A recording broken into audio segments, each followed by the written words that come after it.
Samung tangnai lukurokni mathai shokthai borokni shanmungroknoti fashalo Shramik Congress tei Kisan Congress kokthum pandao achukha. আগামী 16 ফেব্রুয়ারি রবিবার ত্রিপুরা প্রদেশ কিষাণ কংগ্রেস এবং ত্রিপুরা প্রদেশ অসংগঠিত শ্রমিক সংগঠনের যৌথ কনভেনশন এলেমুরা টাউন হলে অনুষ্ঠিত হবে। সেই লক্ষ্য নিয়ে অসংগঠিত শ্রমিক সংগঠনের দাবি সনদ এবং সমস্যা এবং কিষাণ কংগ্রেসের সমস্যা নিয়ে আলোকপাত করবেন আমাদের প্রবীর চক্রবর্তী মহোদয়, স্পোকসম্যান, জাতীয় কংগ্রেস ত্রিপুরা প্রদেশ। নমস্কার, আমার সাথে আছেন আমাদের রাজ্যের প্রাক্তন বিধায়ক, প্রদেশ কংগ্রেসের অন্যতম নেতা শ্রী অশোক বৈদ্য, আমাদের অসংগঠিত শ্রমিক কংগ্রেসের রাজ্যের চেয়ারম্যান শ্রী শান্তনু পাল। আমরা যে দিকটার প্রতি আপনাদের দৃষ্টি আকর্ষণ করতে চাই, সকলেই অবগত আছে আমাদের দেশের যে মোট জনসংখ্যা তার বলা যায় 3 ভাগের 2 ভাগই হচ্ছে কৃষিজীবী এবং শ্রমজীবী অংশের মানুষ। আমাদের দেশের অর্থনীতি প্রায় ভিত্তিটাই হচ্ছে কৃষি এবং শ্রমিক নির্ভর। এটা আমি দীর্ঘ ইতিহাস বলতে চাই না, আমি এই সাম্প্রতিক সময়ের কয়েকটা তথ্যই শুধু সংক্ষেপে তুলে ধরার চেষ্টা করি। যে আমরা যদি দেখি 2014 সালের পূর্বে বিশেষত ভারতীয় জনতা পার্টি এবং সেই দলের অন্যতম সেই সময়কার নেতা আজকের প্রধানমন্ত্রী মোদীজি আর ভারতবর্ষের একেবারে বৃহৎ যে মিডিয়া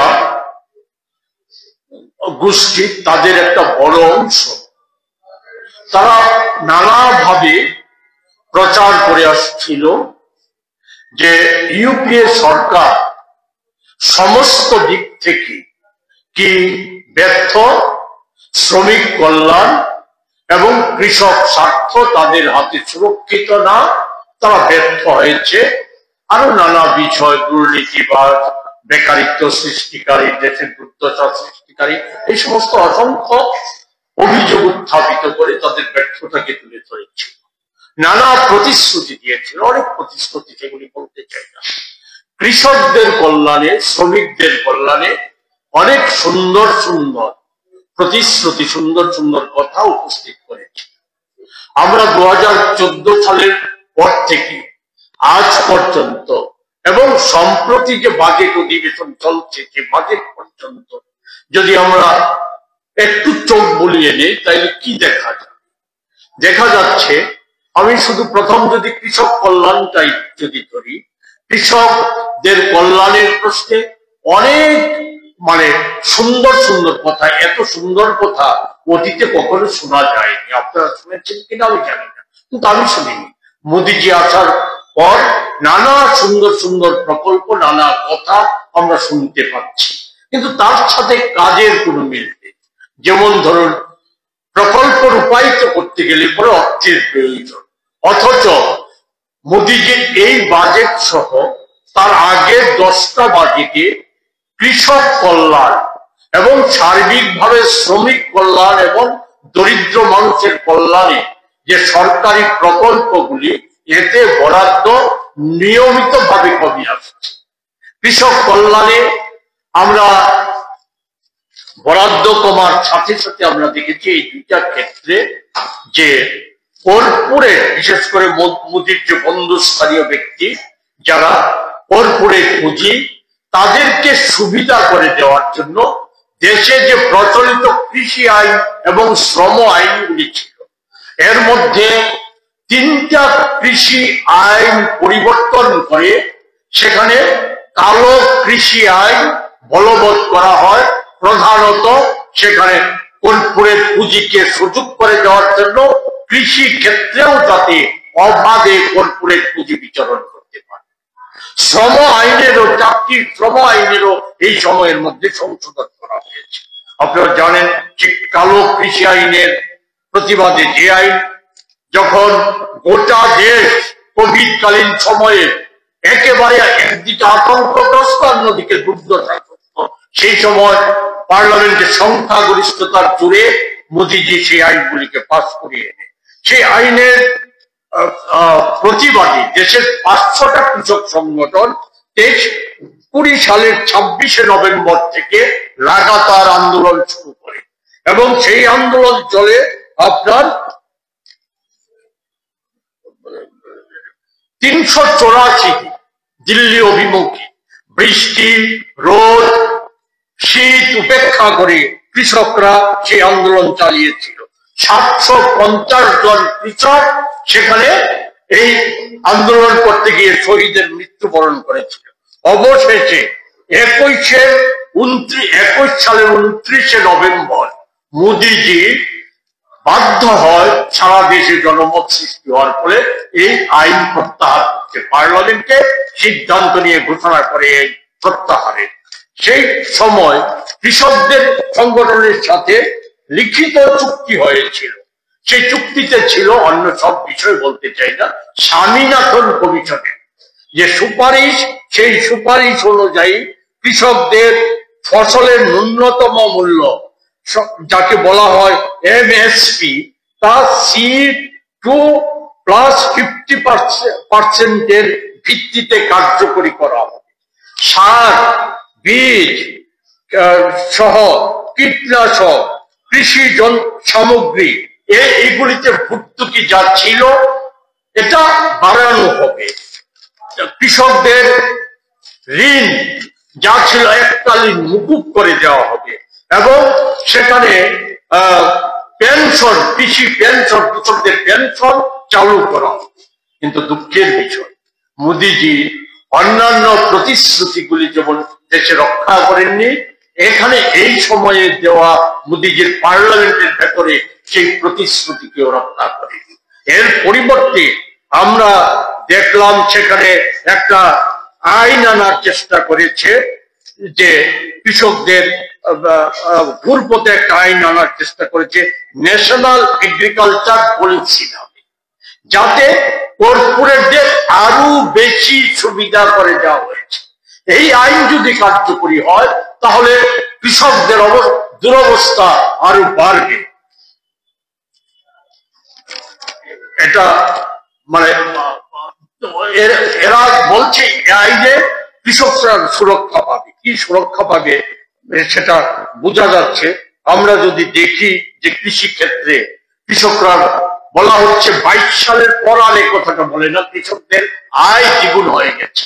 সেখানে কৃষক কল্যাণে গৃহীত নানা কর্মসূচির কথা বলা হচ্ছে। আমি সংক্ষিপ্ত কয়েকটি ছোট উদাহরণ দেব। কৃষকদের চাষের ক্ষেত্রে গুরুত্বপূর্ণ একটা সার, যা নাম হচ্ছে MOP, এর মূল্য 2009-10 সালে ছিল টন প্রতি 4,455 টাকা। বর্তমানে তার দাম দাঁড়িয়েছে 34,644 টাকা। ডিএপি বলে আরেকটা সার, দাম ছিল 9,350 টাকা টন, তার বর্তমানে বৃদ্ধি হয়ে দাঁড়িয়েছে 27,000 টাকা টনে। 22-23 সালের বাজেটে কৃষি ক্ষেত্রে ভর্তুকি ছিল 2,51,139 কোটি টাকা। 23-24 তা কমে দাঁড়ায় 1,88,098 কোটি টাকা। 24-25 তা দাঁড়ায় 1,64,000 কোটি টাকা। এই বাজেটে বরাদ্দ আরো কমে গিয়ে দাঁড়ায় কৃষি ক্ষেত্রে মোট 5.42 কোটি টাকা। ফসল বীমা কমেছে 3,600 কোটি টাকা। সারে ভর্তুকি কমানো হয়েছে 26,000 কোটি টাকা। কৃষকদের যে ঋণ তা এখন বেড়ে দাঁড়িয়েছে 1,26,664 কোটি টাকা। পার্লামেন্টে এই চলতি অধিবেশনে কৃষি মন্ত্রীকে প্রশ্ন করা হয়েছিল এই কৃষকদের ঋণের ক্ষেত্রটাকে কি করা হবে। উনি পরিষ্কার ঘোষণা দিয়েছেন কোন মতে কৃষি ঋণ মুকুব করা যাবে না। অথচ আমরা কি দেখছি, কর্পোরেট জগৎকে মোদীজির 10 বছরে ঋণ মুকুব করে দিয়েছে। ঋণ এবং ট্যাক্স নিয়মিতভাবে মুকুব করে চলছে। ঋণই মুকুব করেছে 25,60,000 কোটি টাকারও বেশি। এর মধ্যে আমাদের জাতীয় ব্যাংকগুলির থেকে যে ঋণ মুকুব করা হয়েছে তা হচ্ছে 14,025 কোটি টাকা। মোদীজি কিভাবে কর্পোরেটদের সেবা করছে তার তৃতীয় দফায় ক্ষমতায় আসার পর শুধু আদানিকে, তার 10টা কোম্পানিকে জাতীয় ব্যাংকের 46,000 কোটি টাকা ঋণ মুকুব করে দিয়েছে।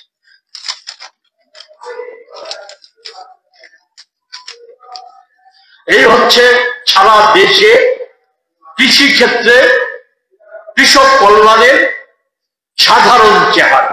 এর নিরিখে যদি আমরা আমাদের রাজ্যের অবস্থা দেখি, রাজ্যের কৃষকদের অবস্থা মানে আরো করুণ। এই রাজ্যের অবস্থা, এই রাজ্যে নানা কথা বলা হচ্ছে মোদীর নির্দেশিত পথে নাকি কৃষকদের আয় শুধু দ্বিগুণ হয়নি, কৃষকদের আয় যেই জায়গায় গিয়ে দাঁড়িয়েছে এটা নাকি ভারতবর্ষের অন্য রাজ্যের তুলনায় অনেক বেশি।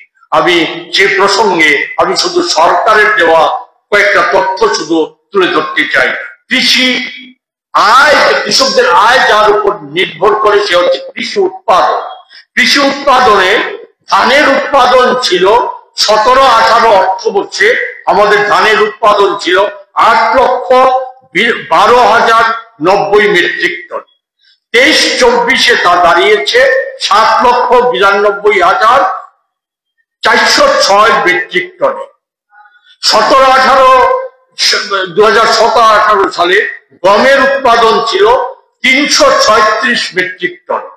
23-24 তা কমে দাঁড়ায় 203 মেট্রিক টনে। এর কারণ হিসাবে যেটা চিহ্নিত হয়েছে সেটা হচ্ছে একদিকে হচ্ছে সারের মূল্য বৃদ্ধি, অন্যদিকে হচ্ছে নিম্নমানের সার, বীজ আর সেচের অভাবের কারণে। কারণ সেচ ব্যবস্থা যেটা ছিল তার 70 থেকে 75 অংশ অকেজ হয়ে গেছে। আমাদের রাজ্য সরকারের কৃষি প্রেমের আরো নমুনা আমরা দেখেছি, সেটা হচ্ছে গত অগাস্টের ভয়াবহ বন্যার সময়। সে বন্যায় সরকার তো ঘোষণা করেছে যে আমাদের রাজ্যে 17 লক্ষাধিক মানুষ ক্ষতিগ্রস্ত হয়েছে, যদিও বেসরকারি ভাবে সংখ্যাটা আরো বেশি। এর মধ্যে 17,000 কোটি টাকা সরকারি প্রাথমিক হিসাব অনুযায়ী নাকি ক্ষতি হয়েছে। এর মধ্যে কৃষক যারা ক্ষতিগ্রস্ত হয়েছে সরকারি হিসাব মোতাবেক 2,13,278 জন কৃষক ক্ষতিগ্রস্ত হয়েছে। মৎস্য চাষী ক্ষতিগ্রস্ত হয়েছে 1,30,832 জন। কৃষি পণ্যের ক্ষতি হয়েছে সেখানে 2,292 কোটি 33,08,000 টাকা সরকারি হিসাব। মৎস্যজীবীদের ক্ষতি হয়েছে সেখানে 2,400 মেট্রিক টন মাছ। অথচ বন্যার ত্রাণে কৃষকরা কি পেল? কৃষকরা পেয়েছে 1,48,379 জন কৃষককে ব্যাংকে 1,000 টাকা করে সেখানে ক্ষতিপূরণ দিয়েছে সরকার। এ নিয়েই আমাদের রাজ্য সরকার, রাজ্যের মুখ্যমন্ত্রী, কৃষি মন্ত্রী নরেন্দ্র মোদীর গুণগান প্রচার সহ নিজেরা বাহাবা কুড়াচ্ছে। মৎস্য চাষীদের ক্ষেত্রে মাত্র বরাদ্দ করা হয়েছে 10 কোটি টাকা। এ হচ্ছে কৃষি প্রেমের নমুনাটা। এই জায়গায় দাঁড়িয়ে আমরা যেটা বলতে চাই, এই যে সারা দেশে কৃষকদের যে দুরবস্থা আজকে তৈরি হয়েছে, এর ফলশ্রুতিতে আমরা সকলেই জানি আমাদের দেশে এই সময়ে গড়ে 31 জন কৃষক আত্মহত্যা করছে। দুর্দশাগ্রস্ত মানুষের মধ্যে আমাদের শ্রমিকদের অবস্থা আরো করুন। 60 কোটির বেশি মানুষ হচ্ছে শ্রমজীবী, শ্রমের সাথে যুক্ত। এই জায়গায় সরকারি হিসাবে তথ্য নিয়ে দেখা গেছে আমাদের 60 কোটি মানুষের শ্রমজীবী মানুষের মধ্যে হচ্ছে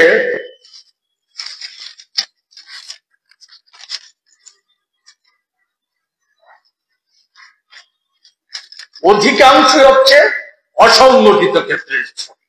সংগঠিত ক্ষেত্রের শ্রমিকরা সেখানে কাজ হারাচ্ছে।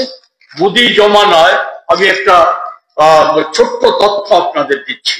মুদি জমানায়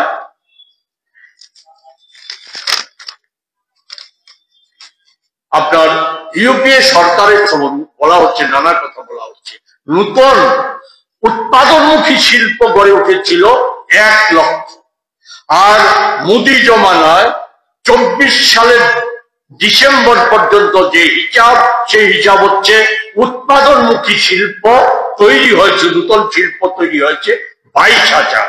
অন্যদিকে উৎপাদনমুখী শিল্প বন্ধ হয়ে গেছে 10 বছরে দেশে 40,175। সংগঠিত ক্ষেত্রে শিল্পে কাজ হারিয়েছে 23 সালের মার্চ মাস পর্যন্ত 2,40,00,000 মানুষ শিল্পে কাজ হারিয়েছে। আমাদের 14 থেকে 24 সাল উৎপাদন শিল্পে গড় বৃদ্ধি হয়েছে 3.1%। অথচ সেই জায়গায় 2004 থেকে 14 সাল পর্যন্ত শিল্পে বৃদ্ধির হার ছিল 7.8%।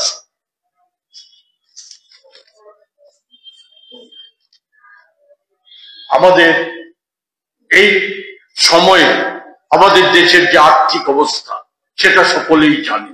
এটা শুধু আমাদের কথা নয়, প্রাক বাজেটের সমীক্ষার মধ্য দিয়ে এবং তার আগেও, বিশেষ করে গত অক্টোবর মাস থেকে সারা দেশে যে আর্থিক সংকট, একদিকে খাদ্য পণ্য সহ দ্রব্যমূল্যের বৃদ্ধি 14 সালের তুলনায় 10.8% বেড়ে গেছে। সেই জায়গায় আমাদের একধারে শ্রমিকরা কাজ হারাচ্ছে, অন্যদিকে মজুরি কমে যাচ্ছে, বেকারিত্ব তো বাড়ছে। 14 সাল পর্যন্ত দেশে বেকারির গড় ছিল 6.1%। এটা মোদী জমানায় 24 সালের মার্চ পর্যন্ত এসে দাঁড়ায় 9.10%। আমাদের এই যে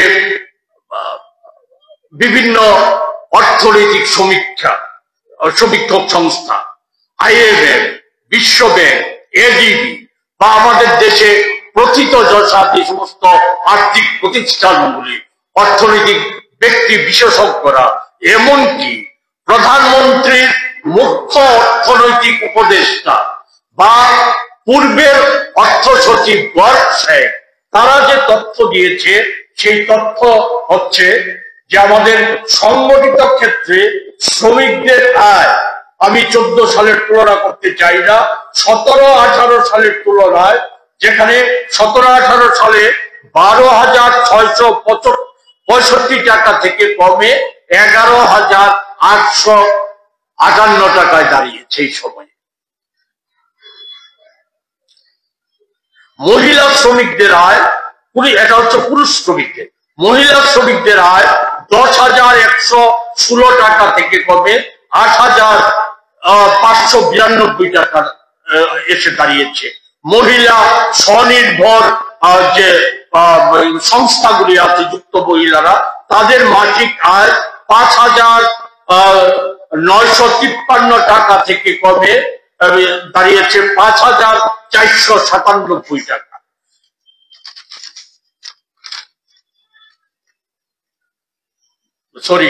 এই কারেন্ট যে তথ্য, সেই তথ্য হচ্ছে মোট 65 কোটি শ্রমিকের মধ্যে 20% হচ্ছে সংগঠিত ক্ষেত্রের শ্রমিক, বাকি সকলেই অসংগঠিত ক্ষেত্রে।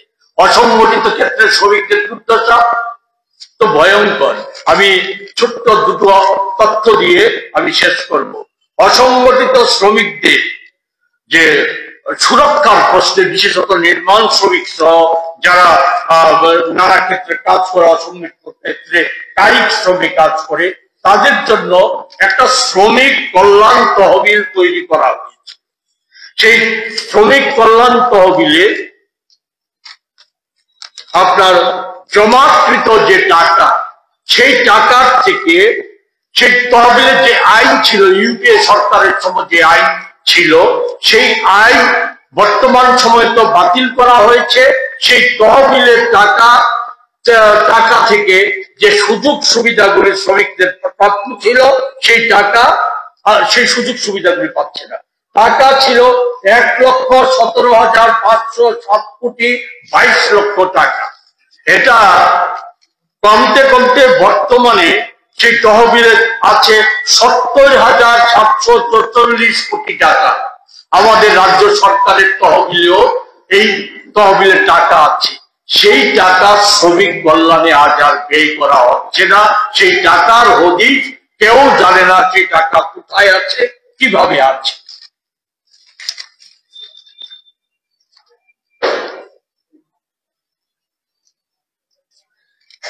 এমনতর অবস্থায় আমাদের রাজ্যের অসংগঠিত ক্ষেত্রের শ্রমিকরা দুর্দশা জানেন।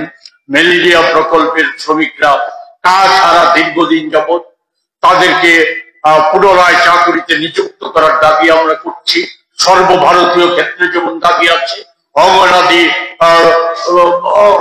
অঙ্গনাদি যে কর্মী সহায়করা, তাদেরকে সরকারি চাকরি, স্থায়ী চাকরি হিসেবে ঘোষণা করা, চাকরি সাপেক্ষে তাদের বেতন বাড়ানো, এছাড়া অসংগঠিত ক্ষেত্রে শ্রমিকদের মজুরি বাড়ানো, আমাদের রাজ্যে মিড ডে মিল যে শ্রমিকরা আছে, তাছাড়া আশা কর্মী যারা নিয়োজিত আছে ভারতবর্ষের অন্য রাজ্যগুলিতে কম, তার তুলনায়ও আমাদের রাজ্যে কম। তাদের মজুরি বৃদ্ধির দাবি সহ তাদেরকে সরকারি কর্মী হিসেবে ঘোষণার দাবি আমরা রাখছি। আমাদের রাজ্যের সেখানে বলা হচ্ছে, আমাদের যে আয় নাকি মাথা পিছু গড় আয় নাকি বেড়ে গেছে 1,75,000 টাকারও বেশি নাকি আমাদের গড় আয়, যেটা ভারতবর্ষের যে গড় আয় তার চাইতেও বেশি। অথচ মুখ্যমন্ত্রী দাবি করছে, কেন্দ্রীয় মন্ত্রীদের বসিয়ে রেখেছে দাবি করছে, রাজ্যের কৃষি মন্ত্রী, অর্থমন্ত্রী দাবি করছে। আর অর্থ কমিশনের চেয়ারম্যান যে গিয়েছিল, উনি ফেরার সময় যে সাংবাদিক সম্মেলন করেছে, সেই সম্মেলনে উনি ঘোষণা করেছেন যে আমাদের যে দৈনিক আয়, গড় আয় জাতীয় গড়ের থেকে তো কমই, অন্যান্য রাজ্য থেকেও কম। আমি একটা ছোট্ট উদাহরণ দিয়ে শেষ করব। আমাদের রাজ্যের রিজার্ভ ব্যাংকের তথ্য অনুযায়ী, রিজার্ভ ব্যাংক একটা তথ্য তুলে ধরেছে এই গত বছরের শেষ দিকে, সম্ভবত নভেম্বর মাসে একটা তথ্য প্রকাশিত করেছে। সেই তথ্যে দেখা গেছে ভারতবর্ষে অসংগঠিত ক্ষেত্রের যে শ্রমিক, এর মধ্যে নির্মাণ ক্ষেত্রে নিয়োজিত পুরুষ শ্রমিকদের সর্বোচ্চ মজুরি পায় আপনার হচ্ছে জম্মু কাশ্মীরে 552 টাকা 90 পয়সা। তারপরেই বেশি মজুরি পায় হিমাচলে, সেখানে 526 টাকা 90 পয়সা। সমস্ত রাজ্যগুলির তথ্য দিতে গেলে অনেক সময় লাগবে। আমাদের রাজ্যের কথাই ধরি, আমাদের রাজ্য সব কয়টা রাজ্যের মধ্যে সবচাইতে কম মজুরি পায় 322 টাকা 20 পয়সা। কৃষি ক্ষেত্রের মজুরি তামিলনাড়ুতে 519 টাকা পায়, 519 টাকা 12 পয়সা পায়, আর আমাদের রাজ্যে পায় 311 টাকা 11 পয়সা।